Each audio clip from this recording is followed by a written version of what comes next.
അതുകൊണ്ട് തന്നെ 2019 നടന്നിട്ടുള്ള ഈ കവർച്ച, ഈ മോഷണത്തിൽ നിന്ന് അന്നത്തെ ദേവസ്വം ബോർഡിന്റെ പ്രസിഡന്റിനും അന്നത്തെ ദേവസ്വം മന്ത്രിക്കും ഇവർക്ക് രണ്ടുപേർക്കും ആ ഉത്തരവാദിത്തത്തിൽ നിന്ന് ഒഴിഞ്ഞു മാറാനാകില്ല. പക്ഷേ ഇതെല്ലാം നടന്നതിന് ശേഷം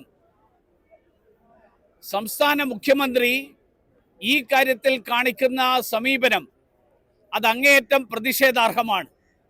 അദ്ദേഹം ഈ കാര്യത്തിന് അർഹമായിട്ടുള്ള ഗൗരവം, അർഹമായിട്ടുള്ള പ്രാധാന്യം നൽകാതെയാണ് ഇപ്പോഴും അദ്ദേഹത്തിൻ്റെ പ്രസ്താവനകൾ.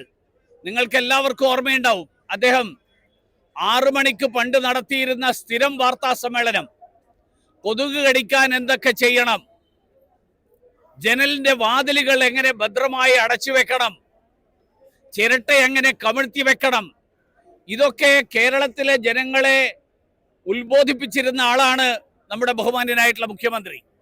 അദ്ദേഹത്തിന് ഈ ലോകത്തിലെ മുഴുവൻ കോടിക്കണക്കിന് അയ്യപ്പ ഭക്തരുടെ ആരാധ്യ കേന്ദ്രമായിട്ടുള്ള ശബരിമലയിലെ സന്നിധാനത്തിൽ നിന്ന് മോഷണം പോയിട്ടുള്ള വസ്തുക്കൾ, അതിന് നേതൃത്വം നൽകിയത് ശബരിമലയുടെ ഭരണ ചുമതലയുള്ള ആളുകൾ തന്നെയാണെന്ന് കോടതി തന്നെ വ്യക്തമാക്കിയതിന് ശേഷവും ഈ കാര്യത്തിൽ സർക്കാർ എന്ത് നടപടിയെടുക്കുന്നു എന്നുള്ളത് ഇതുവരെ സൂചിപ്പിക്കാത്തത് അങ്ങേയറ്റം പ്രതിഷേധാർഹമാണ്.